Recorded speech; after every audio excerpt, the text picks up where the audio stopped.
Una vez ciencia, magia sin varita, del tubo a la galaxia con mente infinita. Descubre, imagina, conecta sin fin. La semana científica está por venir. Descubre, imagina, conecta sin fin. La semana científica ya está por venir.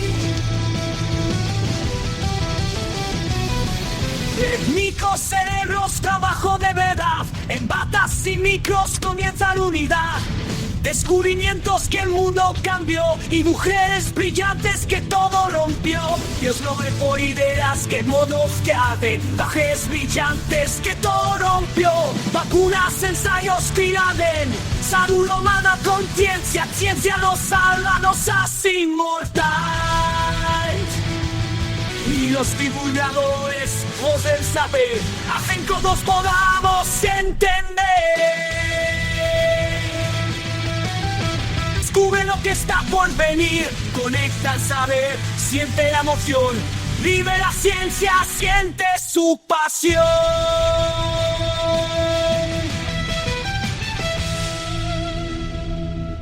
Hola, bienvenidos y bienvenidas al último día de la Semana de la Ciencia, el primer congreso online 100% en YouTube creado por AMU Neuroscience and Biology.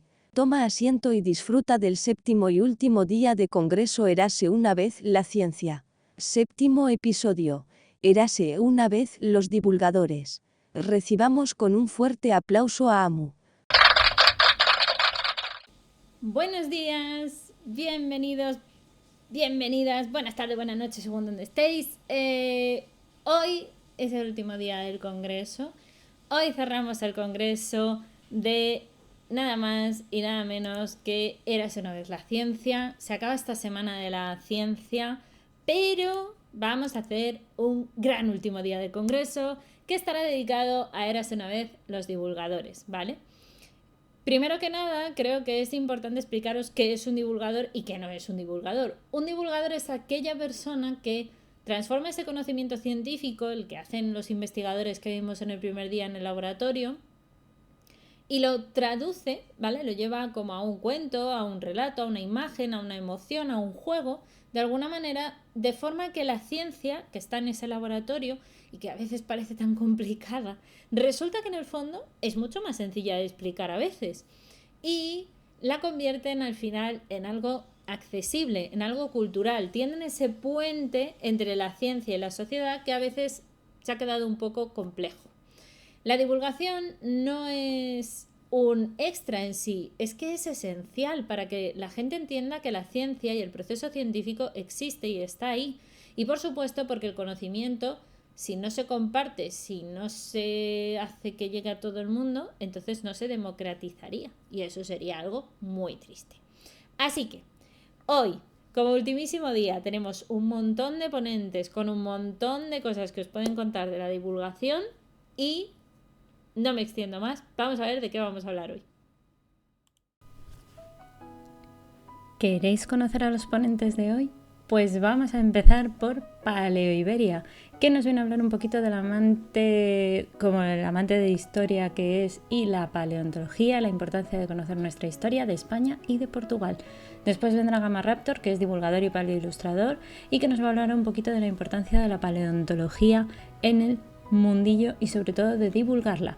Y por último, Paleo Sanyin, como es un apasionado de la paleontología, el paleontólogo de One Piece, que le solemos llamar a veces, sin lugar a dudas, pues nos va a hablar un poquito también del tema de la divulgación y de cómo él llegó a ese camino.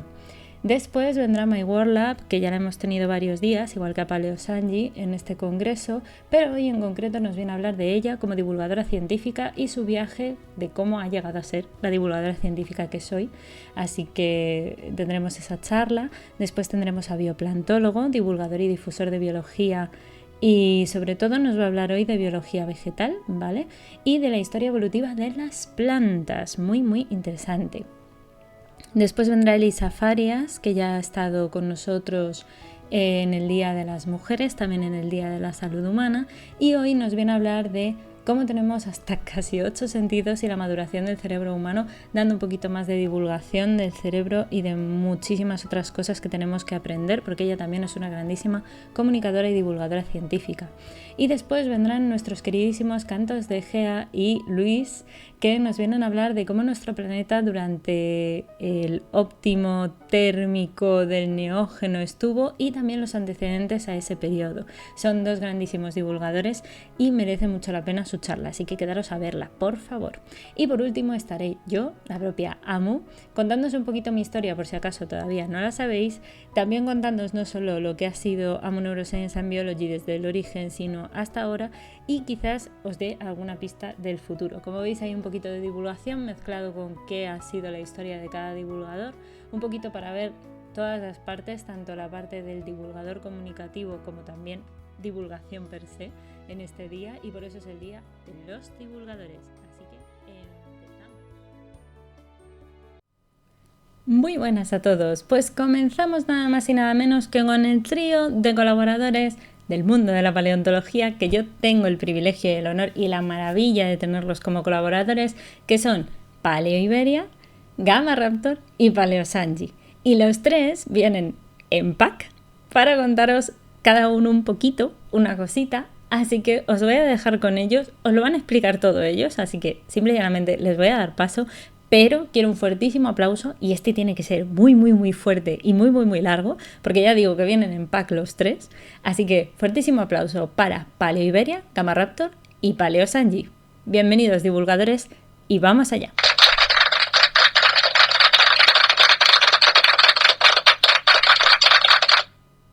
Muy buenas a todos, ¿qué tal? ¿Cómo estáis? Yo soy Paleo Iberia y es un placer estar aquí con vosotros en este congreso de la Semana de la Ciencia y poder compartir junto a Jesús Gamarra y Paleo Sanji nuestra pasión por la paleontología. Mi proyecto divulgativo, Paleo Iberia, nació en 2019 con la intención de acercar al público el ignorado pero importantísimo registro fósil de Portugal y España. Buenas, muchas gracias por la invitación al congreso. Mi nombre es Jesús Gamarrator en redes sociales. Y bueno, soy paleontólogo y geólogo, y mi pasión también por la divulgación de la paleontología, yo creo que nace más o menos de cuando inicié en la universidad. Vi una comunidad de paleartistas y paleontólogos y divulgadores súper interesante en las redes sociales. Entonces, básicamente quise entrar en esa comunidad compartiendo mis ilustraciones, mis dibujos, mis trabajos, y a partir de eso, pues poco a poco hemos ido creciendo. He conocido también al proyecto de Amu Neuroscience, y aquí estamos divulgando paleontología. Buenas a todos, me llamo Jesús, también conocido en redes tanto en Twitch como en Instagram y en Blue Sky como Paleo Sanji, y pertenezco al grupo de Amu Neuroscience. Me uní hace ya un tiempo y me dedico a divulgar paleontología, algo que me lleva apasionando desde niño, en parte y por culpa de la saga y franquicia de Jurassic Park, y potenciado con el paso de los años por gente como no solamente Paco Zoico, sino también aquí mi tocayo Gamma Raptor, que viendo sus paleoilustraciones y demás cositas, pues me ha animado a seguir. Y estoy aquí en este día de la Semana de la Ciencia para poder simplemente transmitir mi parte de conocimiento junto a mis dos compañeros. La divulgación es un arma muy poderosa. ¿Qué quiero decir con esto? Por ejemplo, en mi caso, al ser una cuenta de paleontología ibérica, en 2019, cuando comencé, el registro fósil de la península ibérica apenas era muy conocido por internet, hasta que No es por querer darme a mí todo el mérito ni mucho menos, pero con el tiempo sí me he dado cuenta, a, a medida de que aprendí a divulgar y tal, que poco a poco la gente iba conociendo el registro fósil cada vez más de Portugal y España. Bueno, pues ahora, tras lo que nos ha contado Paliberia, pues me toca a mí hablaros de las historias que nos cuentan los fósiles. Al fin y al cabo, cada fósil, por muy fragmentario que sea, o de distinto tipo del que sea, ya sea un fragmento de hueso, una pisada, una marca, lo que sea, nos cuenta una historia, un fragmento del pasado. O sea, básicamente es eso, son momentos congelados en el tiempo prácticamente. O sea, son capaces de contarnos toda serie de datos y de historias procedentes del pasado. Pero me gustaría daros algunos casos muy concretos y poco conocidos para que, pues no sé, ilustraros cómo los fósiles son capaces de contarnos esa historia, la historia de los organismos a los que pertenecieron y cómo nos facilitan a nosotros los paleontólogos o a los divulgadores, pues explicar, mostrar a la gente cómo eran esos animales, cómo se comportaban y es algo súper útil y increíble prácticamente.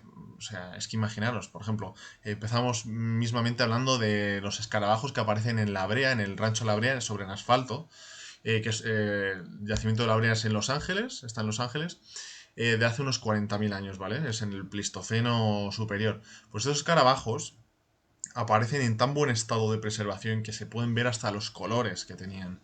Es increíble. O sea, nos cuentan, o sea, podemos observar como si ese animal estuviese vivo prácticamente, con unos de destellos iridiscentes y más. Súper bonito. Luego, remontándonos un poco más atrás en el tiempo, a hace unos 2-3 millones de años aproximadamente, pues tenemos las huellas de la Etoli. Estas huellas se dejaron sobre una superficie de cenizas volcánicas, lo cual nos habla también de ese paisaje, ¿no? En el que estas cenizas se depositaron sobre la superficie de la sabana, allí en Tanzania. Y sobre esas cenizas caminaron entre 3 y 4, si no me equivoco, creo que fueron 3 homínidos, concretamente Australopithecus. Y sabemos que uno probablemente fuera un macho porque tenía una huella más grande. A su lado iba una hembra y había un tercero pisando sobre las huellas que había dejado el macho, lo cual es fascinante. O sea, es que nos ha conservado este comportamiento tan único en el que iba prácticamente jugando el animal, ¿verdad?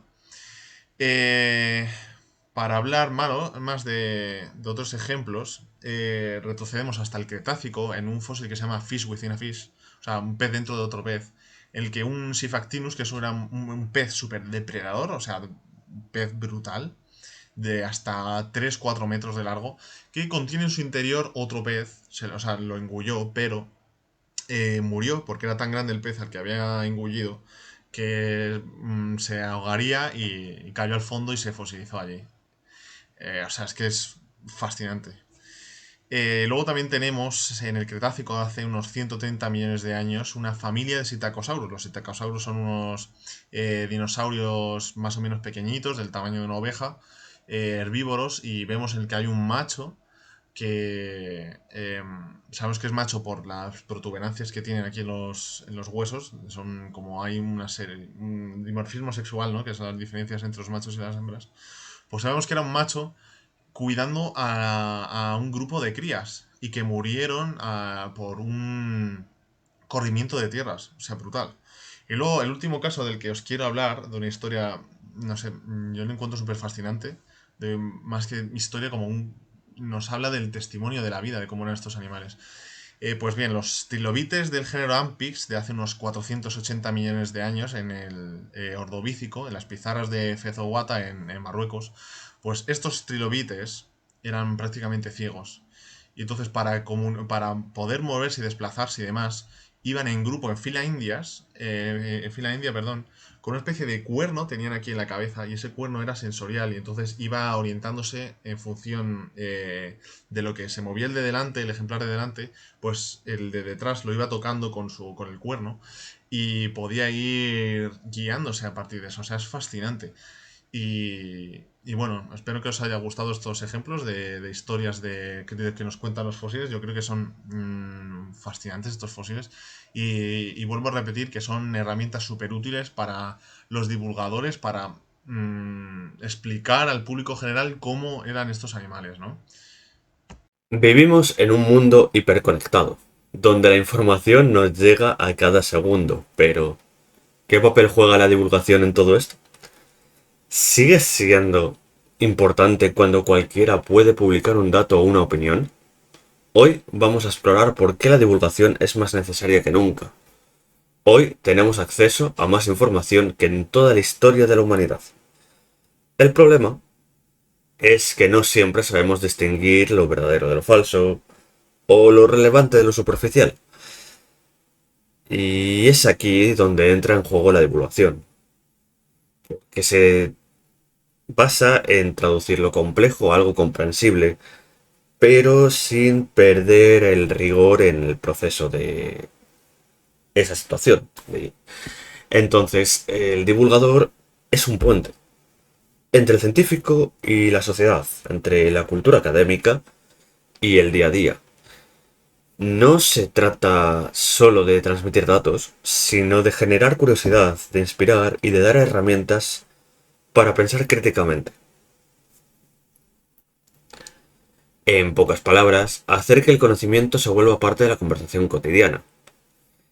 Y es que antes la divulgación se limitaba a libros, documentales o mismamente conferencias, que a día de hoy siguen estando presentes. La cosa es que, a su vez, a día de hoy también, el conocimiento circula a través de memes, vídeos de 30 segundos o hilos virales. El reto es adaptarse al lenguaje de cada medio sin trivializar el contenido. ¿La clave para ello? La claridad, la creatividad y el rigor. Pero la divulgación también enfrenta enormes desafíos, como es el combatir la desinformación y las fake news, hacer frente a la desconfianza hacia expertos e instituciones, y llegar a públicos diversos sin quedarse en una élite académica. El divulgador hoy no solo comparte conocimiento, también defiende el valor de la verdad en una sociedad que muchas veces se mueve por emociones y, sobre todo, por rumores. Y es que la divulgación no es un lujo, por mucho que algunos lo piensen, es una necesidad. En un mundo lleno de voces, necesitamos personas capaces de explicar, de inspirar y conectar. Porque divulgar no es simplificar, es democratizar el conocimiento. Y eso puede cambiar vidas, abrir futuros y fortalecer nuestras democracias. En definitiva, la divulgación hoy no solo es explicar la ciencia y la cultura, es darle sentido al mundo en el que vivimos. Como bien ha dicho mi compañero, hoy más que nunca necesitamos acercar la ciencia y la cultura a la vida diaria. Ya que al divulgar podemos inspirar a cuidar nuestro mundo y soñar con el que viene. Y hacerlo juntos es la mejor manera de construir un futuro mejor. Gracias por vernos. Esperamos que os haya gustado. Y hayáis disfrutado del vídeo. Muchísimas gracias a los tres, tanto a Paleo Iberia por toda su divulgación sobre los dinosaurios, tanto de Portugal como de España, y todo lo que yo he aprendido con él y todo lo que creo que mucha gente ha aprendido con él. Gamaraptor, que aparte de ser un maravilloso paleontólogo, también evidentemente es un paleoilustrador de nivel, así que muchísimas gracias por permitirnos conocer la paleontología y divulgarla de una manera tan artística y tan chula. Y por supuesto mi queridísimo Paleo Sanji, porque siempre comparte su pasión y ha aprendido, creo, mucho a comunicar y a divulgar, y creo que de verdad este trío de colaboradores, yo estoy súper contenta de teneros, así que gracias por participar en el congreso. Y a Paleo Sanji también en concreto, porque ha participado varios días, así que pues lo dicho, muchísimas gracias. Y de unos colaboradores paso a otros, porque sí, hoy tenemos también a otra de mis maravillosas colaboradoras que se llama My World Lab, o Cristina Aranda.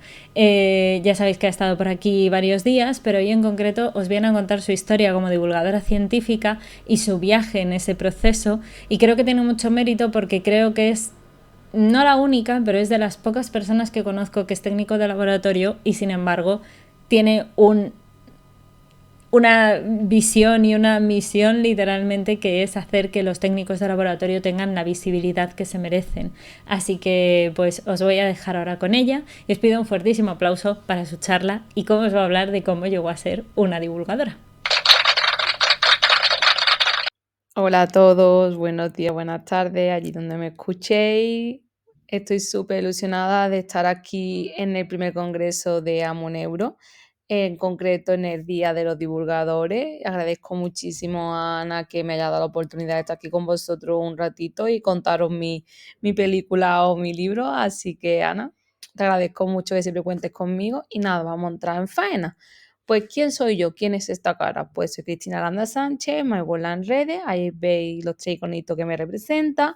Soy Mygola, soy técnico ardía y soy también pues Mygola Podcast, ¿no? Son como los adesados a mi gran marca que es Mygola. Entonces, ¿quién soy yo? Pues si tenéis curiosidad, me escucháis, y si no, pues entráis en la página web, que ahí tenéis todo relativo a mi persona. Por si os entra duda, pues echáis un vistacino. Si no, pues me escucháis. Soy Cristina Aranda Sánchez, como he dicho, estudié técnico de laboratorio clínico y anatomía patológica, una FP, son 3 añitos, y también hice el curso de especialización en cultivos celulares. 1 millón de cursos, estoy metida en todos los fregados y actualmente, aunque soy malagueña, os hablo desde Sevilla porque trabajo como técnico de apoyo en el área de ecología en la Universidad Pablo de Olavide, en la UPO. Entonces, aquí vengo a hablar no de mi película profesional ni a vender aquí como si esto fuera un CV, sino de mi marca personal enlazado también a mi camino divulgativo. Entonces, empecemos pues, por la base. ¿Por qué decidí meterme en el camino divulgativo? Bueno, vosotros diréis, ¿y esa foto? ¿Por qué la has puesto? Pues primero de todo lo he puesto porque salgo ya así muy bella y muy tipo como el viento se llevó, como la peli. Aparte, bueno, pues mi querido mar de fondo. Y también representa el año en el que yo comencé en el mundo divulgativo, en 2022. A posteriori os voy a enseñar como una cronología, ¿no?, de mi paso divulgativo. Y aquí es oficialmente, ¿no?, cuando empecé mi marca personal en 2022. Realmente yo siempre he estado metida en fregados desde que terminé más o menos de estudiar. Quizás me centré más en era post-COVID, en 2021, una cosita así. Ya estaba haciendo, bueno, pues conociendo a gente, intentando un poco, ¿no?, meterme en el mundo de redes sociales, ver cómo funcionaba LinkedIn, preguntar a todo el mundo. También enlazando un poco, ¿no?, con la búsqueda de empleo, porque cuando terminé de estudiar, pues me quedé en paro y bueno, había que buscarse las habichuelas. Pero realmente ese no fue el motivo por el que decidí meterme en el camino divulgativo. Es verdad que siempre pues quise más, ¿no? O sea, quería pues eso, estar en congresos, dar charlas, ¿no? O sea, yo muchas veces me conectaba quizás a charlas online gratuitas cuando la época COVID o post-COVID, muchas de las charlas no eran presenciales, las divulgativas, o sea, divulgativas, pero que eran online, perdón, no era presenciales, que me explico a veces como un libro cerrado. Y entonces daba la oportunidad de que cualquiera se pudiera conectar, por así decirlo, mediante un enlace en la cámara. No había tantos, llamémoslo así, ¿no?, protocolos como para poder acceder presencialmente, ¿no? a los congresos. Entonces, pues me metía en todos los congresos, ya fuera yo que sé, que me interesase pues, neurociencia, no sé, me metía en todo lo que podía. Entonces, pues descubrí que realmente yo quería estar ¿no? En ese lado. Yo quería estar allí cuando fuera presencial, yo quería incluso dar charlas. Un poco esta historia viene enlazado a eso, porque comencé porque yo en 2022, por una serie de circunstancias que viví en mi vida, en una serie de motivos, de gestos, de personas que me topé en ese momento, em, miraban a los técnicos, soy técnico de laboratorio, ¿vale? Considero, meto aquí un asterisco, que cada uno debe estudiar lo que le apasione y lo que quiera, independientemente de verdad, o sea, del título, de llamémoslo como quiera, ¿no? Del conocimiento, por así decirlo, o sea, cada uno estudia lo que de verdad le apasione de corazón, teniendo en cuenta pues sus circunstancias personales, obvio siempre, ¿no? Pero no es más ni es menos, ¿no? El que ha estudiado 5 carreras o el que no ha estudiado ninguna carrera, o sea, si realmente haces tu trabajo y te formas en lo que tú quieres, pues creo que las actitudes, las aptitudes, todo eso, pues puede llegar a donde tú te propongas, ¿no?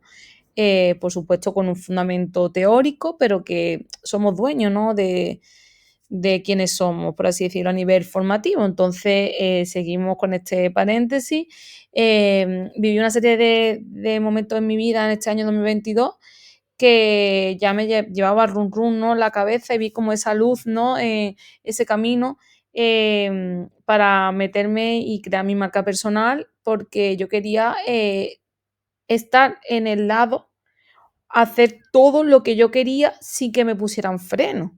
Es decir, hay muchas acciones o eventos a nivel divulgativo que si no cumple una serie de requisitos no puedes acceder, ves que incluso ni de oyente. Eso por un lado, y por otro que viví pues esa sensación, ese sentimiento, esa malestar de sentirme inferior por ser técnico y no me gustó. Entonces dije sí, porque yo estoy muy orgullosa de lo que estudié, de ser técnico, y me jodió. Dije, joder, somos parte del eslabón, somos parte del puzzle.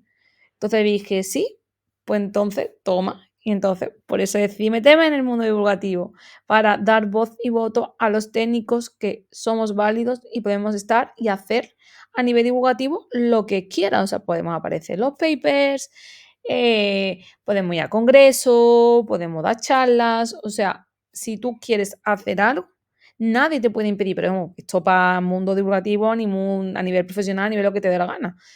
Puedes llegar donde tú quieras. Entonces, voy a pasar a diapositiva porque os voy a contar mi paso divulgativo. Os he contado que en 2022 creé My World Lab. My World Lab empezó como un espacio de blog. O sea, yo empecé escribiendo artículos científicos, más personales. En esa época tenía también enlazado Instagram. A posteriori, un poquito más tarde, me hice Twitter, me hice Blue Sky. Ya más a posteriori, creo que hace aproximadamente un año, creé YouTube, creé Twitch. Entonces, a día de hoy, desde julio de 2022 a ahora mismo, o sea, a 2025, tengo pues MyWorld YouTube, MyWorld página web, por así decirlo, redes sociales, Blue Sky, Twitter, Instagram, Twitch. Entonces, MyWorld ya no solo el blog, es página web, ¿no? ¿Por qué esa transformación, Cristina, de MyWorld, que es la marca personal, por así decirlo, de crear un mundo divulgativo, o sea, un contenido, ¿no? Creativo, dividí, o sea, creé mi contenido creativo de explicar cosas siempre con una metodología sencilla, que es lo que me caracteriza, cercano para todo el mundo, que todo el mundo lo entienda, ya sea un contenido más científico puramente pues, de laboratorio o incluso más personal. Sí, lo metí dentro de My World Lab, pero también My World Lab era mi portfolio ante la búsqueda de empleo, ante la necesidad de intentar buscar empleo porque no salía nada. Me he pasado años, de hecho desde 2023, 24 y el año pasado llegó la oportunidad 2024 en julio, de utilizar esa marca personal a nivel divulgativo, a nivel de crear contenido, pero también a nivel de portfolio de búsqueda de empleo. Entonces, bueno, pues MyWordLab sufrió, pues eso, al principio era un blog, pero ha sufrido pues varias transformaciones hasta ser una página web, que es el primer enlace que he puesto en la segunda diapositiva. Siempre me gustó, bueno, conocer a gente, como he contado, traer invitados, que otras personas también tuvieran un lugar donde, bueno, contar de qué se dedicaba, incluso yo aprender de otras personas. Y creé el podcast My World Lab, que al principio era yo hablando, pero pensaba o creía, o bueno, yo soy una persona que siempre, bueno, escucho a mis oyentes y siempre intento un feedback y me encanta ese feedback por parte de mi audiencia, pero también me impulso por lo que yo quiero de corazón, entonces pensé que aburría un poco, ¿no? Contando yo la misma película y quizá contaba en el blog. Así que el podcast, pues, de diciembre de 2023 hasta el día de hoy, el año pasado, y empecé la segunda temporada, por así decirlo, del podcast, porque yo cierro y abro podcast, depende de, ¿no? Como las vacaciones de verano. Pues, temporada, pues decidí traer invitados. Entonces, bueno, el podcast era un lugar donde charlar y conocer a personas y aprender también sobre ello. Y la verdad que muy orgullosa de mi podcast, ¿no? Y también alguna manera de ese contenido también tocar todas las maderas, ¿no? Un contenido visual, un contenido más de lectura, un contenido más de escuchar, que pueda la gente pues, consumir a su día a día. ¿Qué pasó? Que yo quería una unión, por así decirlo, entre técnicos. Un espacio en el que, bueno, ese contenido que no fuera el blog, o sea, el blog es mi espacio y es donde yo cuento mis cosas, por así decirlo, aparte de crear posts reflexivos en LinkedIn, que eso es algo que hago últimamente. Siempre, como veis, voy incluyendo cosas a mis ideas, pero todo relacionado con lo mismo. Creé Técnico Ardía. Técnico Ardía es una newsletter que tengo en LinkedIn, donde, bueno, pues creo un contenido más visual, incluso alguna vez he hecho canciones con inteligencia artificial. Técnico Ardía es un espacio poli para técnicos donde realmente el contenido es más técnico-científico, pero llegando a ser un lenguaje sencillo. Vosotros diréis, leche Cristina. Entonces, ¿qué tiene que ver de diferencia con el blog? Porque el blog es algo más mío. O sea, y es un contenido que no voy a poner en técnicos al día. O sea, técnicos al día es algo más científico en mi caso, pues voy a hablar, yo qué sé, de hematología. En el blog quizá no te hablo de hematología, a lo mejor te hablo del helado que me he comido, ¿no? No son temas que realmente como que yo controle. El blog es como mi... escribo lo que me da la gana, básicamente, y aparte, bueno, pues técnico al día también tengo colaboradores que tienen el espacio, pues que aquí quien quiera, pues puede contactar conmigo y se puede meter en técnicos al día para hablar pues de temas esos más científicos. Así que esa es como una, me gusta llamarle una revista, ¿no? Para mí. Luego, ese es el tema de mi marca personal, lo que veía a la izquierda, pero lo que veía a la derecha es también que, como he dicho, no paré. Entonces, he hecho voluntariado con la Noche Europea de los Investigadores. De hecho, este 2025 vuelvo a estar. Pine of Science, pues desde que me aceptaron mis amigos de Málaga, pues para mí son mis amigos del equipo de Pine of Science Málaga. Estoy de octubre de 2023 en este evento que se celebra por los tres días en mayo en los bares de las ciudades. Y si no sabéis de qué hablo, os recomiendo que os metáis en la web y veáis de qué hablo. Soy parte de las personas que colaboran, ¿no? Que organizan el evento del Pine of Science. La Noche Europea de los Investigadores, pues eché una manita, o sea, en plan yo estuve para todo, parte de voluntariado y Pine of Science soy parte, pues, de eso, de la organización. Loquicia fue una revista en el cual pues, agradezco muchísimo que me ofreciera la oportunidad, que entré en 2024. porque conocí a Ana y gracias a Loquicia pues tengo grandes amigos, no solo conocí a Ana, sino a otras grandes personas. Y entonces, bueno, pues era una revista en la que escribía blogs, que también podéis ver algunos de mis blogs y de mis artículos ahí. Y nada, fue también una trayectoria que hizo posible, bueno, pues soy la persona que soy yo hoy y aparte del mundo divulgativo aprendí bastante, sobre todo a usar WordPress. Y bueno, Ana pues me aceptó también en su Pandi Wachi y también escribo blog en su página web de blog desde julio de 2024. No paro, como veis no paro, seguramente pues me meta en más follones, más fregas porque me encanta, de verdad que lo hago con todo el corazón del mundo, todo esto. Y bueno, como he dicho, no me quedé ahí, porque también conseguí ser ponente en congreso. Por desgracia o por suerte todos online, todavía no me ha llegado la oportunidad de hacerlo presencial, la verdad me jode un poco.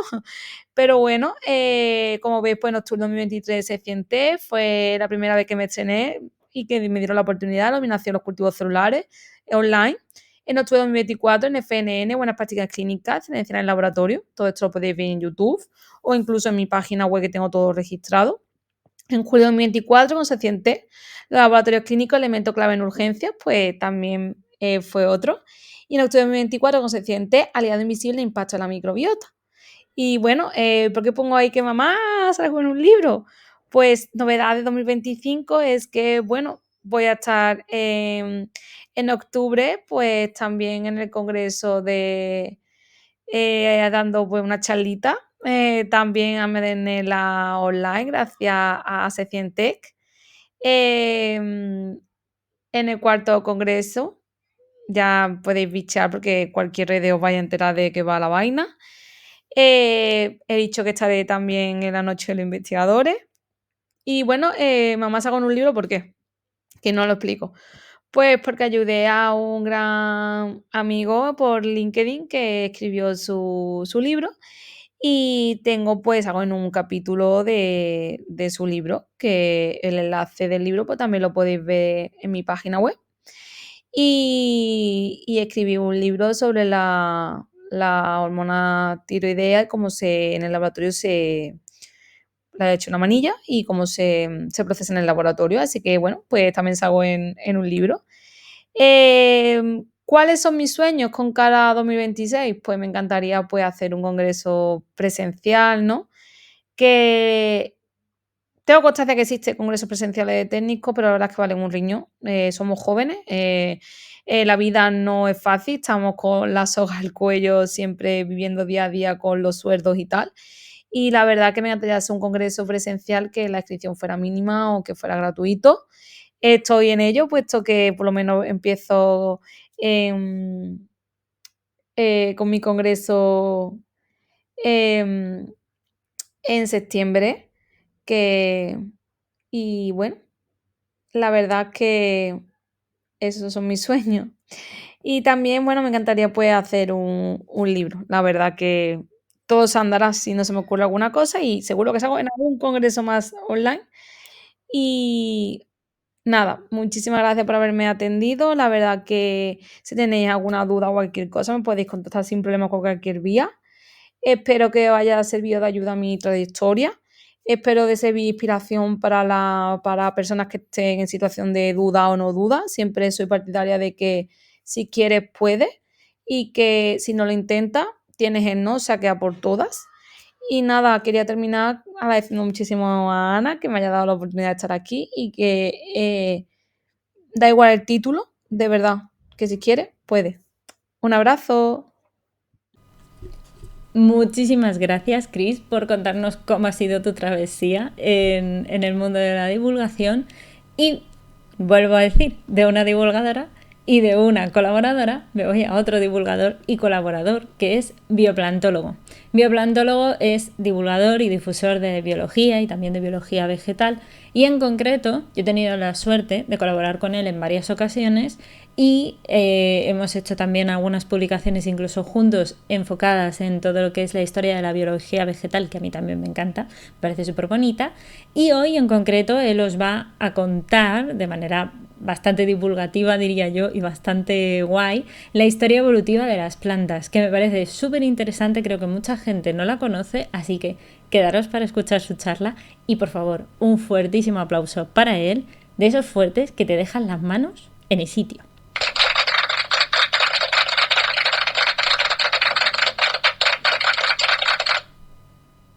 Muy buenas a todos, yo soy Fabio, bioplantólogo, y estoy aquí en el congreso de Érase una vez la ciencia para contar lo que es la historia evolutiva de las plantas.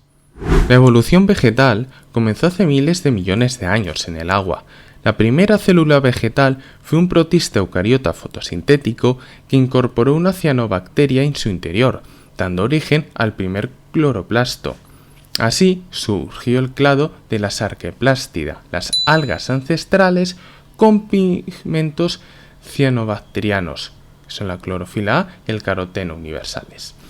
Se estima que estas primeras algas fotosintéticas aparecieron hace 2.000 millones de años. Con el tiempo evolucionaron diversos grupos de algas, las algas rojas termófilas, las algas pardas y otras con endosimbiosis secundaria, y especialmente las algas verdes.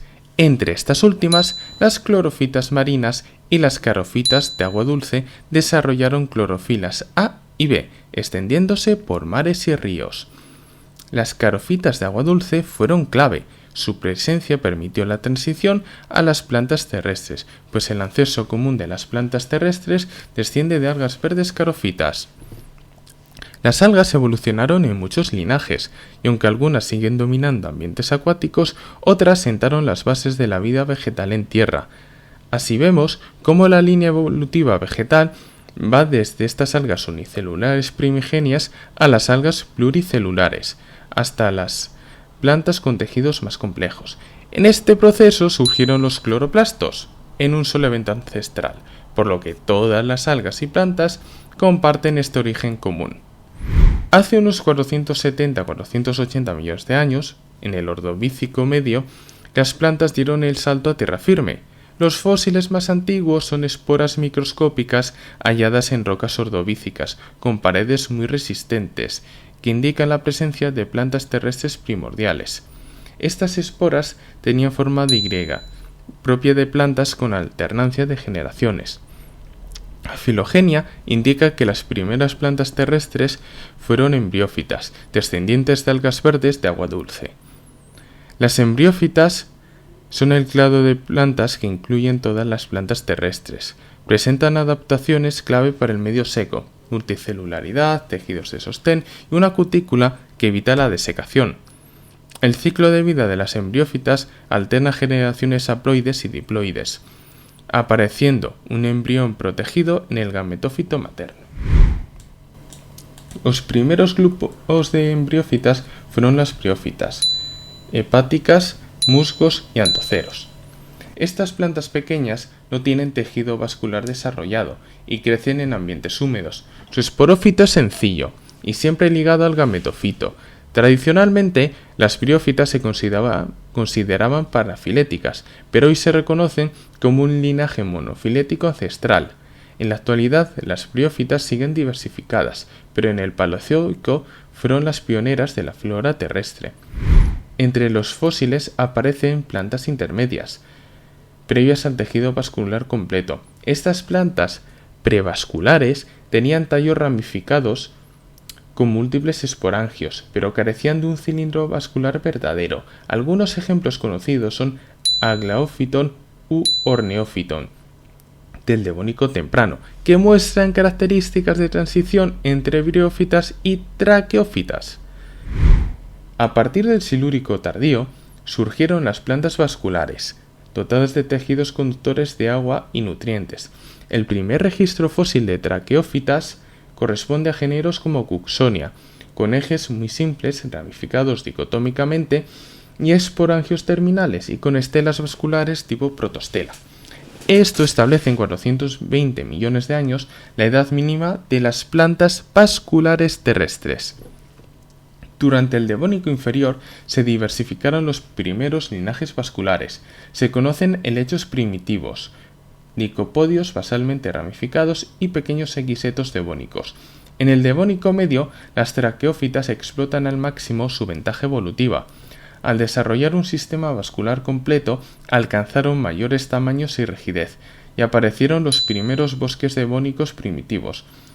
En estos ecosistemas dominaban 5 grupos de plantas leñosas, con grandes troncos escamosos: licófitas, equisetos, helechos verdaderos y clados extintos como Cladoxylopsida.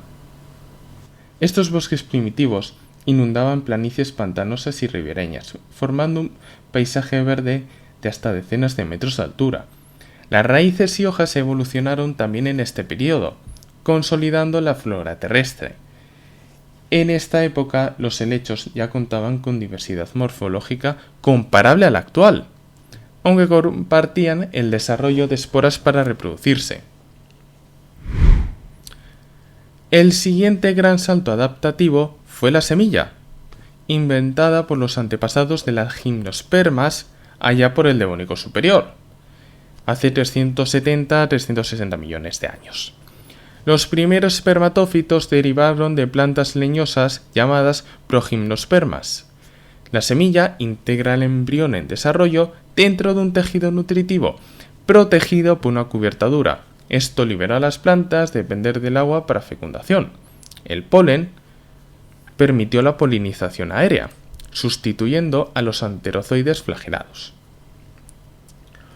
Las primeras plantas con semillas se conocen como pteridospermas, por su parecido externo a los helechos verdaderos. Estos helechos con semilla poblaron el Carbonífero, un periodo que fuera apodado Era de los helechos, por la abundancia de sus fósiles. A finales del Carbonífero se diversificó el linaje en 2 grandes grupos, las actuales gimnospermas y el precursor de las angiospermas. Entre las gimnospermas más primitivas destacan las coníferas del grupo de los cordaitales, arbustos y árboles de grandes hojas del Carbonífero. En el Pérmico, poco antes de la gran extinción, aparecen los primeros gingos, cícadas y netales, grupos que hoy aún perviven en formas similares. Estos árboles y arbustos con semilla cubrieron diversos ecosistemas, dominando los bosques a escala mundial hasta ya la llegada de las angiospermas. Las angiospermas, o plantas con flores, surgieron ya mucho más tarde, al inicio del Cretácico, hace 140 a 130 millones de años. Según el registro fósil, las primeras angiospermas fueron clados basales como las magnolias primitivas y ninfales. Desde allí ya emergieron las 2 grandes ramas modernas, odicotiledonias y monocotiledonias, el Cretácico inferior. El éxito evolutivo de las angiospermas radica en el desarrollo de flores y frutos. La flor es un órgano especializado en polinización. Sus colores, aromas y néctar atraen insectos y otros animales, facilitando la transferencia de polen sin depender del viento. El fruto, por su parte, encierra la semilla y atrae animales que la dispersen al alimentarse de él. Estas innovaciones coevolutivas hicieron de las angiospermas el grupo dominante hoy en casi todos los ecosistemas terrestres. En efecto, más del 80% de las especies vegetales actuales son angiospermas, un legado de aquella explosión de explosiva radiación del Cretácico. Todo esto que os he contado muestra cómo la historia evolutiva de las plantas abarca un viaje de miles de millones de años, desde la simbiosis que originó los plastos en las primeras algas, pasando por las musgosas briófitas y los helechos de los bosques devónicos, hasta las gimnospermas con semilla y finalmente la diversidad floral de las angiospermas modernas. Cada etapa implicó innovaciones estructurales como raíces, hojas, tejidos vasculares, semillas, flores, que permitieron a las plantas conquistar nuevos nichos y devenir el grupo biológico dominante en la Tierra. Esta ha sido mi intervención en el primer congreso online Semana de la Ciencia, Érase una vez la ciencia, organizado por AMU Neuroscience and Biology. Muchas gracias a todos por haberme escuchado en esta intervención. Espero que os haya gustado un montón, que hayáis podido aprender un montón de cosas nuevas y nos vemos en la próxima. Muchísimas gracias a Bioplantólogo por esta pedazo de explicación de la historia de las plantas, desde las más antecesoras y las más antiguas hasta las más modernas, y que creo que a mucha gente le puede haber gustado mucho y os puede ser muy útil también para las tareas de clase, que sé que hay gente que me sigue porque es estudiante, así que ya sabéis qué hacer.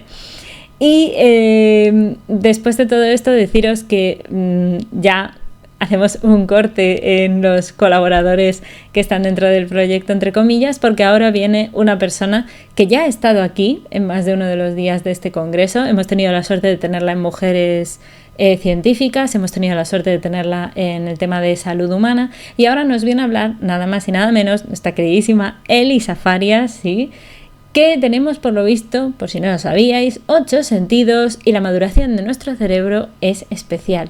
Así que os voy a dejar con Elisa y os pido un fuertísimo aplauso, y esta vez porque es el último día, para ella, porque ya no va a haber más días en los que pueda participar, pero un fuertísimo aplauso para ella ahora mismo.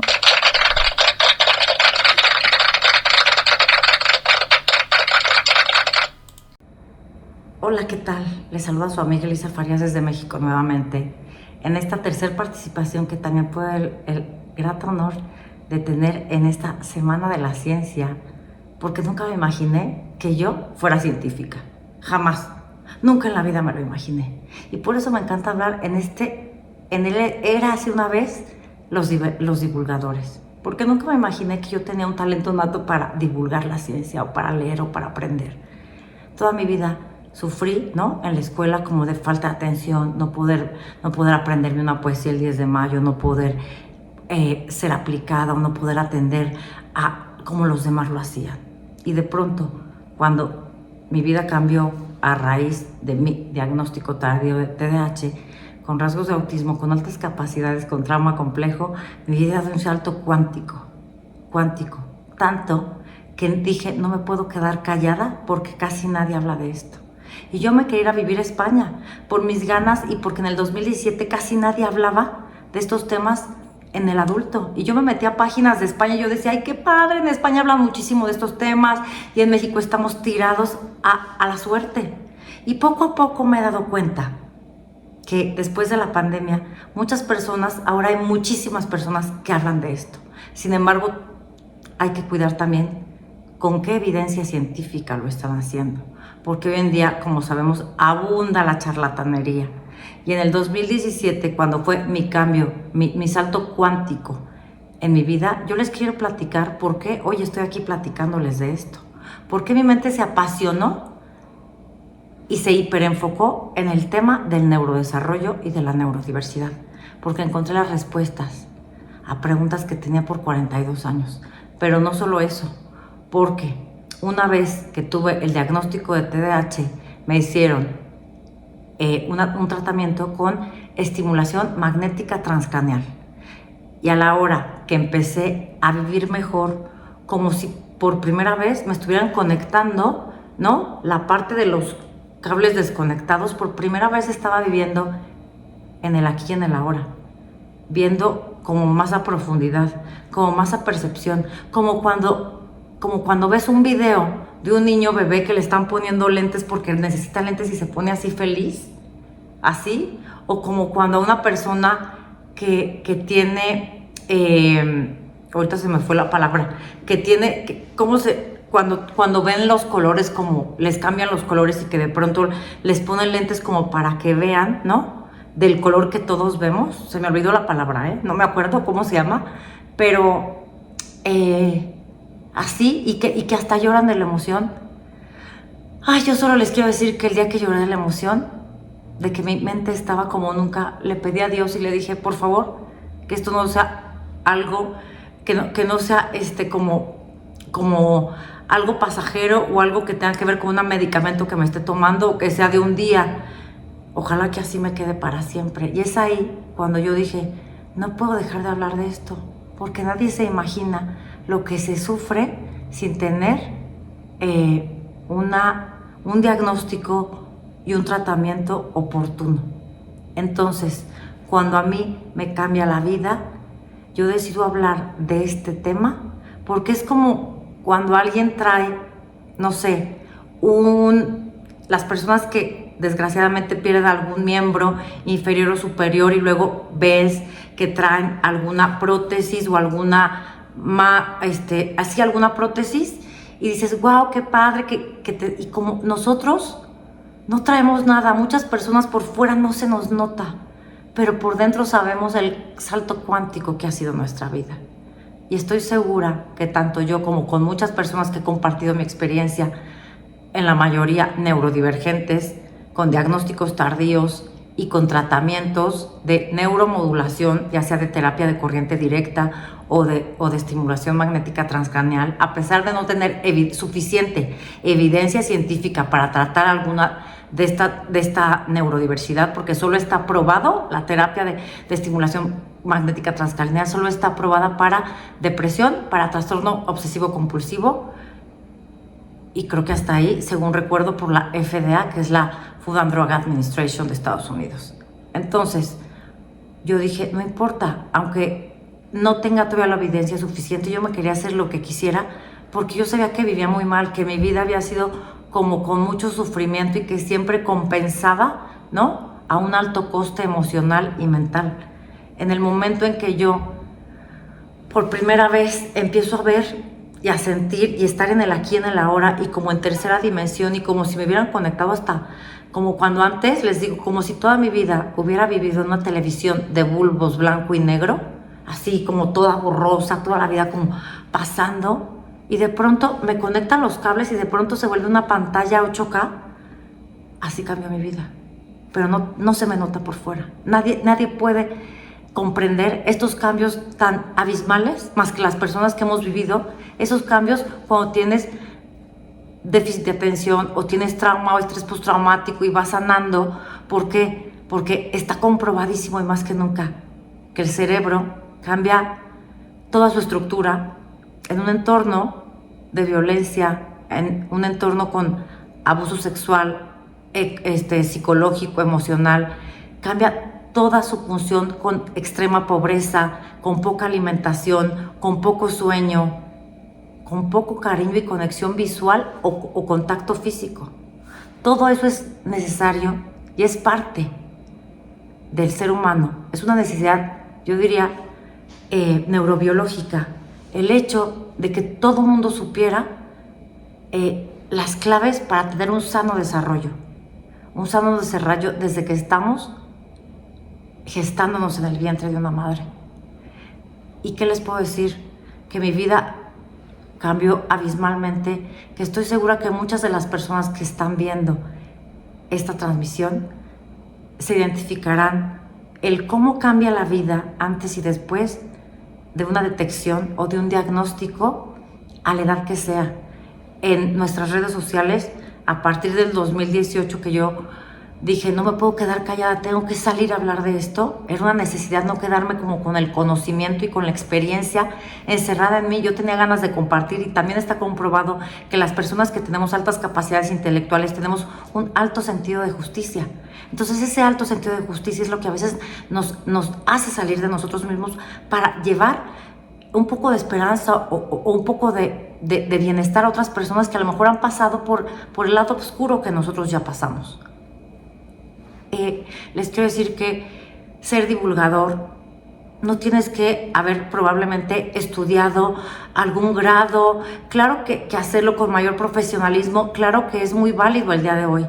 Insisto, hay demasiada pseudociencia y charlatán, y precisamente porque pasé por tantos pseudoterapias, precisamente me di cuenta que ninguna de esas me habían servido. Pasé por todas las que me quieran preguntar, desde que te lean el iris, de que te vean todo, o sea, de todo tipo de terapias o pseudoterapias, ¿no? Que ángeles, que constelaciones, que imanes. O sea, de verdad yo iba a todas partes, pero sin saber los síntomas que tenía. Yo nada más sabía que como que no estaba bien, pero no sabía. Entonces me leía todos los cursos, todos los libros de autoayuda, todos los cursos de inteligencia emocional, me fui con grandes coaches como Tony Robbins o Joe Dispenza, que con el poder de tu mente tú podías sanar y hacer cosas, pero no se trataba de sanar, nadie quiere curarnos, no estamos enfermos. Vivimos con una condición que es de por vida, que puede ser TDAH o autismo o dificultades de aprendizaje.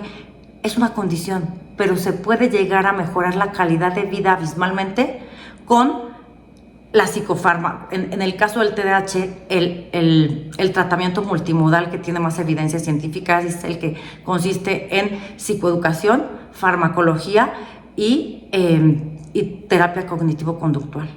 Entonces, qué importante es saber que también uno con su experiencia puede divulgar y hacer el bien a tanta gente, porque se vuelve como una cadena de favores. Cuando alguien se identifica con tu experiencia, le cambias la vida a esa persona.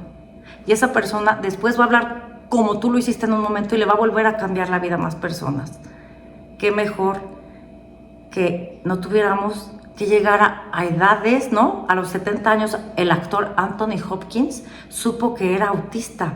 ¿Por qué tenemos que llegar a edades tan altas y no tan altas, perdón, a cierta edad ya muy grandes, pero con muchos indicios de que pasamos por alcoholismo, drogadicción, relaciones, N cantidad de relaciones perdidas?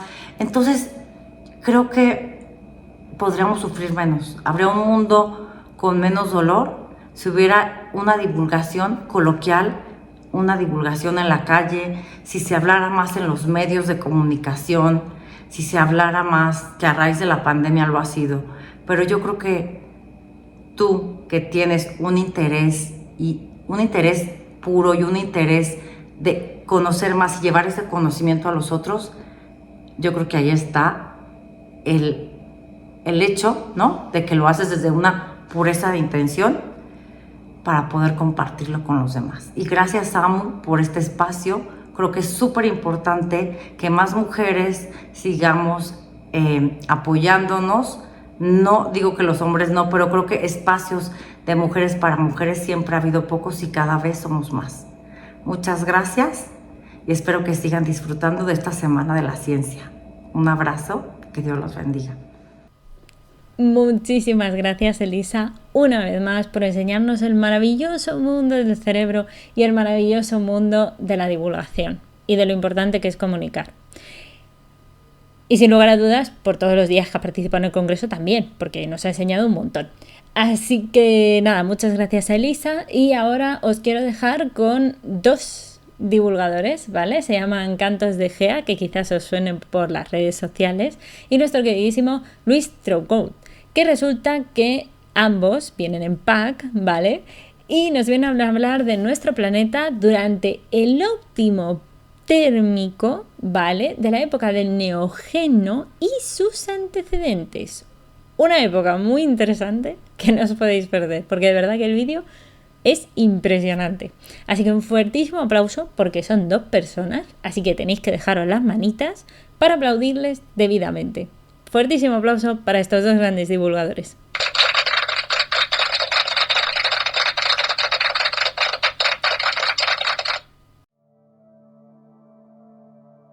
Buenas, somos Luis y Gea, detrás de las cámaras. los ediacáricos. Vamos a explicar cómo los principales cambios climáticos del pasado afectaron especialmente a la fauna, para poder predecir cómo el cambio climático actual afectará a la fauna del planeta y por tanto a la especie humana. El clima de la Tierra ha estado en constante cambio y evolución desde el principio. Esto quiere decir que se encuentra siempre en una especie de equilibrio dinámico, pero ese equilibrio puede verse repentinamente roto, generando procesos catastróficos que son capaces de destruir gran parte de la vida en el planeta. Pero también puede ocurrir que se den las condiciones propias para que en lugar de una gran extinción lo que haya es una gran explosión de vida. A día de hoy, el planeta Tierra se encuentra sumido en la llamada séptima era glacial. Estamos ahora en una fase interglacial dentro de las temperaturas que ha habido durante todo el Cenozoico. Estamos en una época relativamente fría para lo que ha sido la historia de la temperatura en el planeta. Gracias a la gráfica de paleotemperatura de Zacos, basada en el estudio de foraminíferos bentónicos. ¿Y qué son los foraminíferos bentónicos? Pues son unos moluscos microscópicos de una concha que son grandes indicadores de la temperatura temperatura en un registro climático. ¿Por qué? Porque como filtran el agua, queda retenido en sus conchas dos isótopos, el O16 y el O18. Hay que decir que estos foraminíferos viven en aguas profundas oceánicas y los más fiables para el registro de la temperatura son los que viven en los polos, ya que normalmente no son desplazados por las corrientes y están ahí un largo tiempo. Por tanto, si reflejan una mayor riqueza de O18, el isótopo pesado de oxígeno, quiere decir que el ligero se ha evaporado, por lo tanto que la temperatura era mayor. Y ocurre al revés, si tenemos más oxígeno ligero, quiere decir que no hace tanto calor, no se ha evaporado tanto oxígeno de los océanos. El clima de nuestro planeta es cíclico, se alterna tanto periodos glaciales como periodos cálidos. Esto se explica gracias a los ciclos de Milankovitch, donde se estudia la centricidad, precesión y oblicuidad de la órbita terrestre. Gracias a esto, sabemos con certeza que cada ciertos millones de años llega una menor cantidad de radiación solar al planeta, provocando su enfriamiento y el inicio de una nueva glaciación. Antes de comenzar con el óptimo térmico, es importante que ubiquemos dónde estamos. Actualmente vivimos en el eón fanerozoico, en la era cenozoica, que se divide en tres grandes periodos: el paleógeno, el neógeno y el cuaternario, que es el periodo donde vivimos actualmente. Pero vamos a retroceder hasta el comienzo del neógeno, hace 23 millones de años, a la época del Mioceno. Durante el Mioceno tuvieron lugar varios eventos climáticos importantes, pero nos vamos a centrar en el óptimo climático, el primero de una magnitud tan importante como para poder ser útil, para poder predecir qué ocurrirá con los cambios actuales. El Mioceno inferior se extiende aproximadamente desde los 23 millones de años hasta los 16. El Ártico estaba completamente derretido y en la Antártida la masa de hielo no llegaba ni a la mitad de lo que es la actualidad. Y aparte se inicia un ciclo de calentamiento global progresivo que dura hasta el Mioceno medio. Por todo lo anterior, el volumen global de hielo en el planeta se mantuvo en niveles bastante bajos y además la temperatura oceánica aumentó ligeramente. El clímax de temperatura se produce entre los 17 y los 15 millones de años. Las consecuencias del óptimo climático fueron, a nivel mundial, que el clima era mucho más cálido y había diferencias entre los ecosistemas y en las distribuciones de especies. Por ejemplo, los equinodemos termófilos, los llamados animales de sangre fría, que hoy en día se encuentran tan solo hasta los 25 grados de latitud más o menos respecto al Ecuador, alcanzaron los 45 grados. Además, el desierto del Sáhara era una gran selva tropical que tenía un clima cálido y húmedo, aunque el paisaje estaba en transición a sabana. En Europa, el clima era mucho más templado que el actual y teníamos un verano muy caluroso. Evidencias paleontológicas apuntan hacia un régimen templado de cálido a subtropical. Más o menos, la temperatura media global era unos 3 grados más alta que la actual. Es más, hasta las aguas profundas del océano tenían temperaturas 6 grados más cálidas que la actual, generando así el llamado óptimo climático del Mioceno. Sucede un evento de vital importancia y es que la meseta del Himalaya, con la formación de su famosa cordillera, se eleva por encima de los 8.000 metros y esto produce grandes cambios en los patrones de circulación atmosférica a nivel global y en definitiva da lugar a eventos como la aparición del monzón indio o también que aumenta la aridez en todo el continente euroasiático. Esto deja gran evidencia de la gran importancia que tiene la geología y la tectónica de placas en todo el clima y lo cambia todo. El Mioceno medio estuvo profundamente afectado por el óptimo climático y su periodo de transición. La temperatura media en Europa Central era en torno a unos 20-22 grados y las precipitaciones eran abundantes. Es más, la zona climática tropical se extendió 1000 kilómetros al norte en relación a donde está ahora. Los árboles termófilos, como el equidámbar, es decir, los que les gusta el calorcito, se expanden hasta latitudes tan al norte como Alaska. Y por ejemplo, en el hemisferio sur, los cocoteros, árboles meramente tropicales, llegan hasta Nueva Zelanda. Sucede lo mismo con los grandes foraminíferos, con los arrecifes de coral y con los moluscos. Todos ellos son termófilos y todos ellos llegan hasta Alaska, Japón y hasta Nueva Zelanda. Los arrecifes de coral, cocodrilos y manglares, así como otras especies tropicales y subtropicales,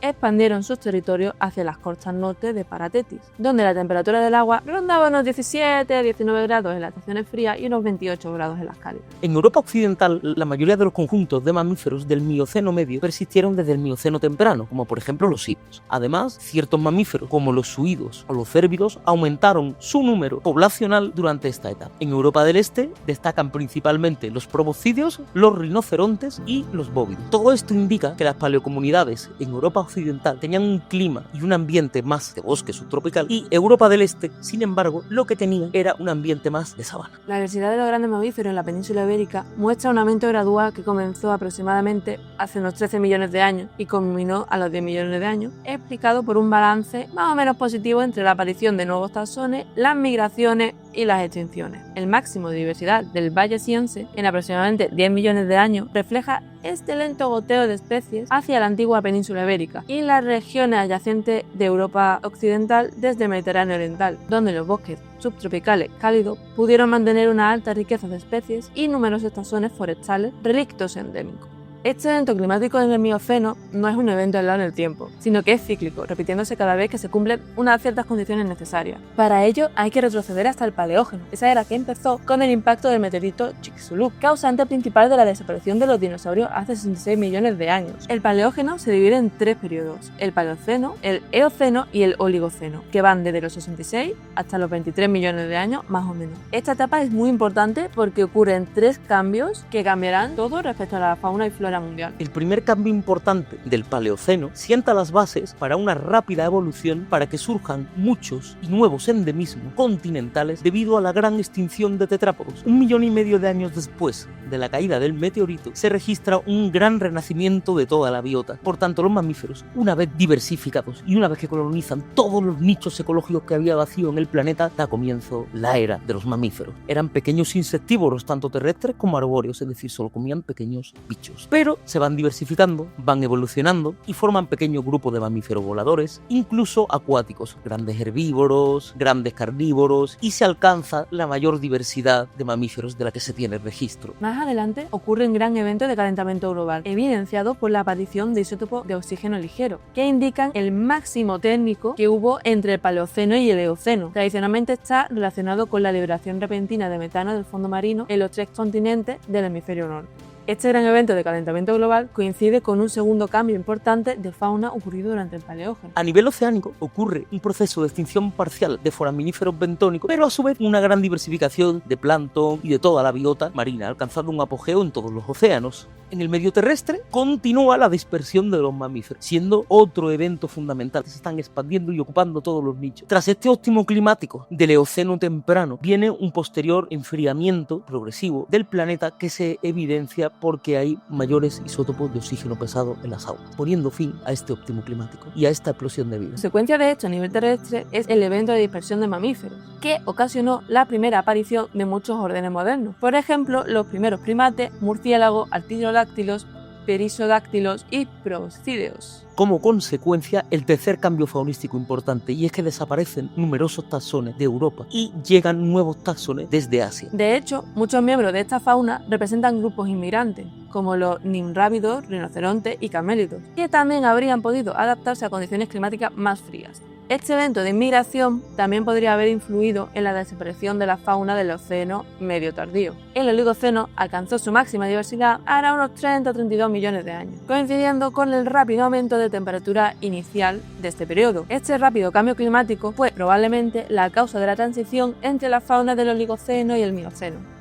Después de este pico de temperatura inicial, continúa la tendencia al calentamiento. A partir de toda esta información surgen numerosas cuestiones. ¿Cuál será el futuro de nuestro planeta? Y más aún, ¿cuál será el futuro de nuestra especie? ¿Podremos sobrevivir a un cambio climático tenue y llevadero? ¿Desapareceremos si el cambio es drástico y repentino, catastrófico, si se llega a un punto de no retorno? La supervivencia de nuestra especie y de todas las que están en este planeta puede depender de la respuesta a estas preguntas, ya que todas ellas se ven sometidas al macabro juego de la supervivencia. Una cosa está clara, toda especie tiene un principio y un final. Por tanto, ¿seremos capaces de adaptarnos y evolucionar, o por el contrario desapareceremos y solamente se acordará de nosotros el registro fósil?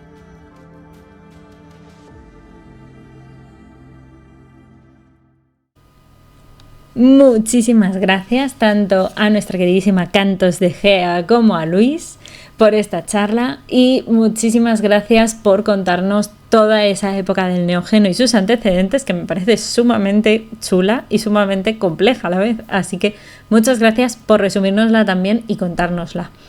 Y ahora os voy a dejar con un poquito de mí, un poquito de mi historia, un poquito de la AMU y de la divulgación. Y cómo divulgar, yo creo que es una de las cosas más importantes que tenemos que hacer, así que sin más dilación os dejo conmigo misma y nos vemos ahora.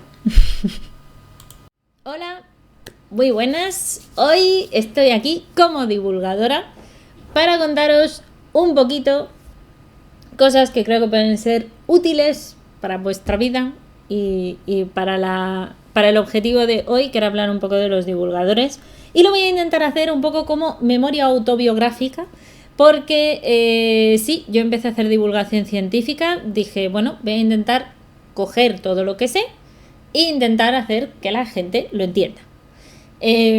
Entonces, bueno, empecé en Facebook y lo que era entonces Twitter, ahora lo llamamos X, pero es Twitter. Y también un par de meses más tarde me acabé abriendo este mismo canal de YouTube donde estáis viendo este congreso. Y comencé a hacer divulgación de manera bastante errática, yo creo que me equivocaba mucho y ahora me da mucho cringe, pero bueno, era el principio de lo que soy hoy, así que no está nada mal. Hay que empezar por algún sitio, hay que empezar dando los primeros pasos. Como todos los niños, pues te vas a caer y la vas a piciar. Pues ¿qué le vamos a hacer? Pero lo cierto es que fui mejorando, yo creo, poco a poco. También en 2020 empecé a colaborar con el Colegio Oficial de Biólogos, entonces me dieron un feedback bastante interesante de cómo podía mejorar a la hora de comunicar lo que yo quería, ¿no? La ciencia al final tenía que ser accesible y tenía que aprender a comunicarla, que es algo que, aunque parezca mentira, no te enseñan durante la carrera, te enseñan los conocimientos, pero no tanto a comunicarlos. Y quizás una de las cosas que más me ayudó también fue abrirme mi cuenta de Instagram en ese 2020, porque Instagram tiene algo muy bueno como red social y es que es muy visual. Y precisamente la ciencia y la divulgación tienen mucho que ver con lo visual, con intentar hacer que la gente vea algo, capte su atención y entonces, ¡pam!, ya lo tienes todo. Si tienes su atención, ya tienes algo que contarles. Y aunque parezca mentira, esto es así. Así que en 2021, tras la pandemia y un poco todo esto, resulta que, bueno, pues me motivé un poco, gracias también a Paleo Sanji, actual colaborador también de este proyecto, a introducirme un poco más en el mundo de los directos y de Twitch, que entonces estaba pegándolo fuerte. Así que me abrí un Discord, me abrí el Patreon y decidí que, aunque yo ya estaba colaborando con el Colegio Oficial de Biólogos, quizás estaría bien que yo fuera capaz de ir trabajando poco a poco más esa característica divulgativa de escribir un artículo o un blog científico, pero también sobre todo divulgativo, que fuera un poco más entendible para el resto. Así que me abrí un blog de Blogger y empecé a escribir, ¿vale? En 2022, tras un tiempo de estar en paro, pues dije, bueno, pues es momento quizás de intentar hacer que esto se profesionalice. Una de las muchas razones de esto es porque en 2021 yo empecé justo a hacer cursos para aprender a hacer mejor la divulgación científica. Hasta el 2021 realmente yo los 2 años anteriores lo había hecho un poco de forma errática, ya digo. Un poco como yo creía que se tenía que hacer y viendo cómo lo hacían los demás, pero no me había sentado a aprender cómo hacerlo. Y al final, si quieres hacerlo bien, tienes que estudiar cómo hacerlo bien. Así que me hice en ese año, como os digo, un par de cursos y en 2022 dije, bueno, pues yo creo que es momento ya de saltar a la famosa red social que es más profesional y que es LinkedIn, y la voy a incluir. Y también me ayudó un poco con esto el introducirme también como colaboradora en el proyecto de Microbacterium, que ya se dedicaban a hacer blogs, así que yo en principio me apunté a los blogs para poder también precisamente eso, seguir mejorando con ellos y con el Colegio Oficial de Biólogos, además de lo que yo escribía independientemente. En total, que bueno, creo que con los cursos y con todas esas experiencias acumuladas, pues fui mejorando mucho como divulgadora y como comunicadora científica.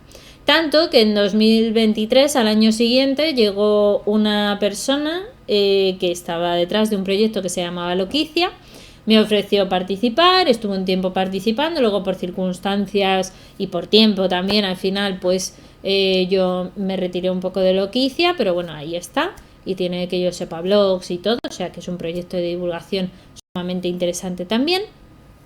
Y ya en el año 2024 diría que ha sido como el gran año de cambios y en donde yo siento que ahora sí puedo decir que fue como el año en el que yo he sentido que me puedo llamar divulgadora científica con todas las de la ley. ¿Por qué en parte? Pues por un lado porque en 2023 empecé a hacer un máster precisamente de divulgación científica y gestión del conocimiento cultural con Microbacterium, que lo ofrecían, y también porque a principios de 2024 yo decidí lanzarme un poco a la aventura de decir, bueno, y si yo le digo a la gente sin compromisos, sin que haya, por desgracia, a mí me encantaría decir, oye, te doy un tanto por colaborar y tal, pero lo cierto es que no puedo, no tengo economía. Entonces, bueno, ofrecerle a la gente que si querían contar sus proyectos, trabajos, escribir un artículo y tal, igual que yo lo había hecho en Microbacterium o en lo que hice en su día, o en el Colegio Oficial de Biólogos, pues intentar, ¿no?, que lo vinieran y lo contaran en mi blog o en un directo conmigo o en un vídeo, en lo que quisieran. No me importaba tanto en cuál fuera el formato, que al final la divulgación yo siempre pienso que el formato pues es el que tú más con el que tú te sientas más a gusto, ¿no? Creo que eso es uno de los puntos más importantes. Y de hecho, ese mismo año, en el 2024, fue la primera vez que me lancé a hacer un congreso, que fue el Congreso de Mujeres y Salud, que se hizo en directo en Twitch y que pues tuvo a 3 de las colaboradoras entonces, que son Alexia, Alba y Cris, que les agradezco infinitamente que hicieran esa locura porque era todo un experimento. Pero lo cierto es que salió muy bien. Hablamos en ese congreso de la salud de las mujeres, abarcando desde la explicación de la menstruación hasta explicar cuál es el tema y el problema del ovario poliquístico. Hablamos también un poquito del embarazo y de un poquito, mucho menos obviamente, pero bueno, también tratamos el tema de la época del climaterio y de la menopausia. Y yo creo que, como veis aquí, la evolución como marca y como personaje pues ha ido un poco pues en ese contexto, ¿no? Poco a poco y a medida que ha ido avanzando el tiempo, evidentemente yo he mejorado, he ido aprendiendo y sigo teniendo que aprender muchísimo, pero bueno, intento seguir este maravilloso lema de que soy un poco mocatriz, tengo que ser modelo, cantante y actriz, divulgadora, tengo que ser editora, tengo que ser, parece ser escritora, modificadora o editora de textos, aprender a hacer blockchain a este paso y todo lo que sea posible, porque al final ser divulgador tiene muchas patas, pero sin lugar a dudas todas ellas te permiten aprender mucho y te permiten trabajar mucho en ti como persona. Creo que la marca personal al final acaba siendo todo lo que tú creces como persona cuando vas aprendiendo de todas esas experiencias, así que no está nada mal, pero esto es solo hasta 2024. Y entonces, ¿qué ha pasado? Pues en 2025 han pasado cosas también, no solo penséis que nos hemos quedado en el 2024, lógicamente. Aquí el viaje no termina, aquí el viaje sigue. En 2025 yo me he obsesionado mucho, casi diría que desde 2023 creo que ha sido cuando más me obsesioné, con el tema de intentar ayudar a que las mujeres científicas tengan una mayor visibilidad y a intentar enfocar parte de mi divulgación científica, no toda obviamente, pero sí una pequeña parte aunque sea a todas esas mujeres científicas y por eso también, como os decía, hay un día en este congreso, etcétera. Pues en febrero concretamente hice la locura de proponerle, bueno, lo propuse antes, pero lo publicamos en febrero en el blog, un montón de blogs de mujeres científicas, ¿vale? Creo que ha sido una de las primeras cosas más locas y de las que me siento en parte bastante orgullosa que haya salido este año, porque era una cosa que quería hacer, pero claro, en 2024, recién empezando a tener colaboradores y tal, pues hasta que me acostumbré a tener a otras personas que escribieran y poder trasladar yo los artículos hasta Blogger, etcétera, pues bueno, era una cosa que no era realista hacerla en ese año. Así que lo he trasladado hasta este 2025. Creo que ha sido algo que ha gustado mucho. Creo que ha habido mucha gente que ha descubierto muchas mujeres científicas. Yo personalmente he descubierto muchísimas, me he sorprendido y todavía sé que nos quedan muchas más por descubrir. Así que pues espero que sigamos pudiendo hacer cosas de este tipo. Mujeres que inspiran, que como ya os he contado también en su momento, fue un proyecto que tenéis de hecho aquí también en mi canal de YouTube y en el de Cristina, en el de My World Lab, podéis ver precisamente otra iniciativa relacionada un poco con la ciencia, pero también con la divulgación e incluso con la motivación de que la ciencia siempre se puede llevar más lejos. Y la inspiración de muchas mujeres en el Día de la Mujer, ¿no? En el 8M, pero también incluso de todos esos ámbitos, yo diría que es esencial encontrar lo que a ti te hace feliz y lo que tú quieres hacer en tu vida, pues es muy muy importante. En abril, un poquito más tarde, esto va por meses, ¿no? En enero es que estábamos con el jet lag todavía de las Navidades, pero bueno, en abril de este 2025 fue la primera vez que hemos participado en algo juntos, los colaboradores y yo, que fue en el proyecto de Divulga Next Gen, en su tercera edición. Está también en su canal de YouTube el vídeo y hay unos reels que yo subí respecto del experimento que subimos, que era para presentar un pHímetro y la importancia que tenía precisamente conocer los niveles de pH. Así que, bueno, pues fue toda una experiencia, fue todo un aprendizaje nuevamente. Y la ultimísima cosa que habéis visto es la Semana de la Salud Mental. También hemos cogido y hemos estado implicados todos los colaboradores. Lo he intentado enfocar un poco desde la parte más neurocientífica, porque la neurociencia está ahí, por supuesto, la neurobiología también, pero creo que al final toda la neurociencia y la neurobiología tiene siempre su vínculo con la salud mental, porque al final el cerebro es un todo. El cerebro no es solo las estructuras que tiene y cómo las tiene, sino que depende mucho de la plasticidad cerebral, de cómo se conectan las neuronas, de los neurotransmisores que están en ese momento actuando y cómo actúan, cómo funciona cada cerebro y sobre todo, lo que os vengo diciendo, todas las experiencias importan.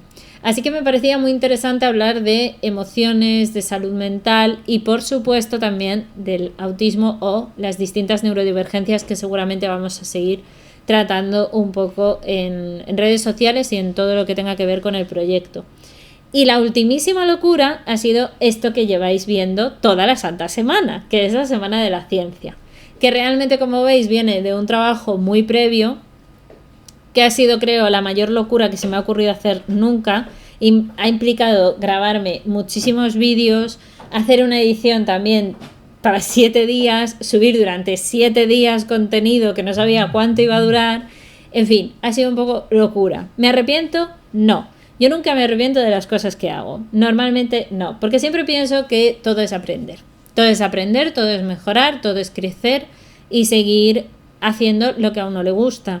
Y otra cosa no, pero si hay algo que yo creo que me di cuenta de que cambió en mí misma o en mi persona, es que cuando yo empecé en 2019, yo empecé haciendo divulgación porque me preocupaba enormemente que todo lo que había aprendido durante tantos años de carrera y de formación y tal, se pudiera llegar a perder o no llegar a ser comunicado y transmitido a la gente y que por tanto solo se quedara como en mi cabeza o en mi persona. Me daba como mucha angustia pensar en eso. Y poco a poco he ido consiguiendo contar bastantes cosas, tanto en este canal de YouTube como en Twitch, como por supuesto en las redes sociales, donde hay no sé cuantísimas publicaciones ya. Y creo que eso es lo bonito, que la ciencia nunca tiene fin. La ciencia siempre es interesante, puedes estudiar 1000 ramas, de cada rama hay otras 20.000 subramas. Y eso es algo absolutamente genial, en especial de la biología, ya os digo yo que es que se pueden tocar 20.000 palos. Y eso es otra de las cosas que me enamoró de la biología en su momento, al igual que de la neurociencia, porque es una ciencia muy inexplorada, de la cual todavía tenemos tanto que aprender, tenemos tantísimo que aprender de nuestro cerebro, de cómo aprende, de cómo funciona, de cómo se conecta, que creo que todo ello tiene que ser divulgado, tiene que ser contado. De las primeras frases que yo escuché en un curso de divulgación, y me parece absolutamente fantástico, fue una reflexión que hacía precisamente el profesor, que que era Oscar, que es el encargado de montar otro de los grandísimos eventos científicos que existen en este país, que es Desgranando la Ciencia, maravilloso evento de divulgación científica. Y Oscar comentaba en ese curso y decía, no, pues mira, tú piensa un segundo y dime quién es el que descubrió o el que llegó a hablar de la evolución. Y casi todo el mundo, diremos que Darwin. Pero lo cierto es que Darwin no fue el único que lo hizo. También está Alfred Russel Wallace. Lo que pasa es que Wallace no hizo tanta divulgación. Y al final la ciencia llega a la gente y tú te haces más conocido cuando tú divulgas lo que haces. Entonces, ¿los investigadores tienen que hacer divulgación? Sí. ¿Es fácil hacer divulgación? No. Tienes que dedicarle tiempo, tienes que dedicarle esfuerzo y sobre todo, y lo más importante, al final, como todo en la vida, lo que tienes que tener es ganas de comunicarlo y ponerle esa pasión de hacerlo.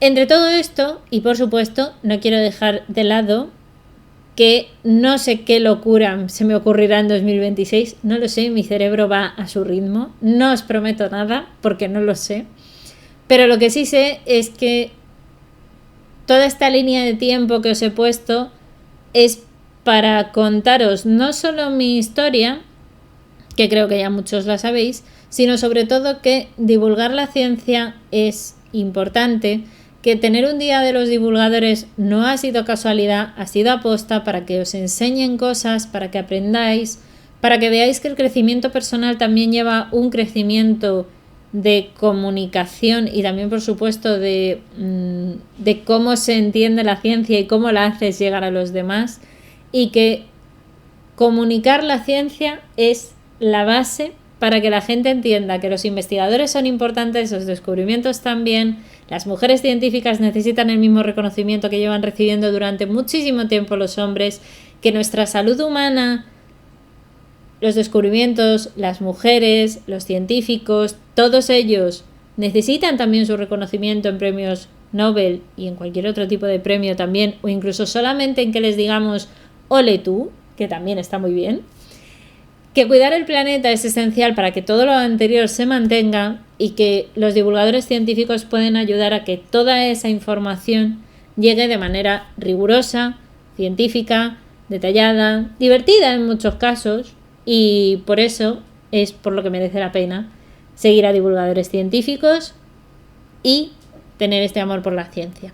Así que, como yo diría, me di cuenta tarde, pero mi vocación sin lugar a dudas es comunicar. Espero seguir mejorando y seguir trayéndoos muchas cosas en todo el 2026 y que hayáis aprendido mucho con todos los ponentes, con toda esta semana, y sobre todo que sigáis aprendiendo mucho conmigo, espero también, y poder dároslo.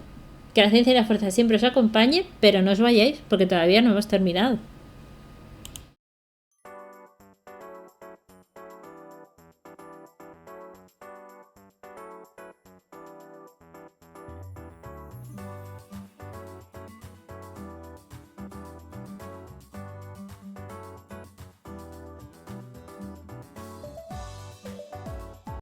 Bueno, pues hasta aquí ha llegado el último día del Congreso.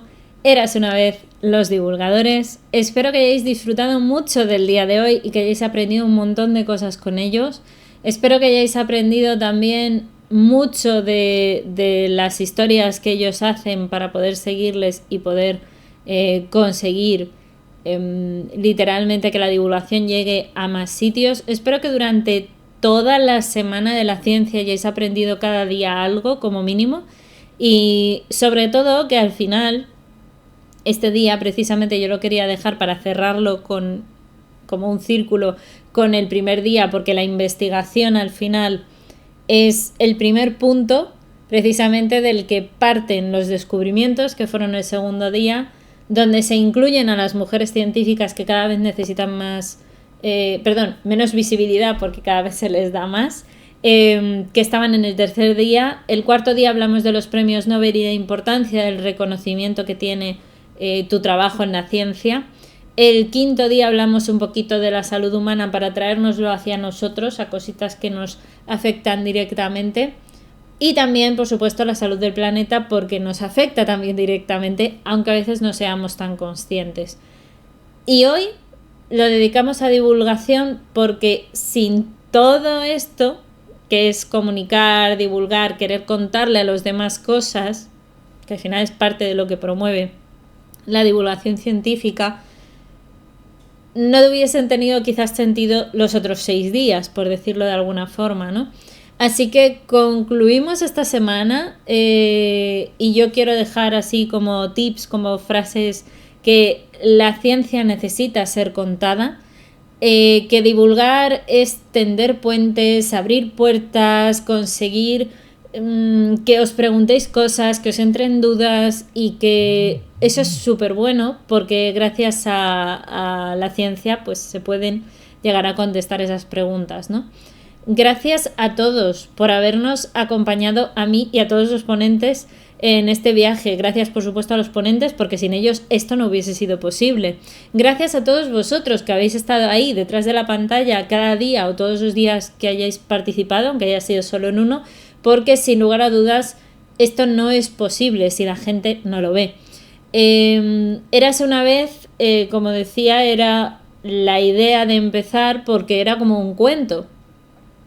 Pero puede ser también que esto se transforme, y espero que así sea para todos vosotros, en había una vez una persona que empezó a ver un congreso y de pronto aprendió algo.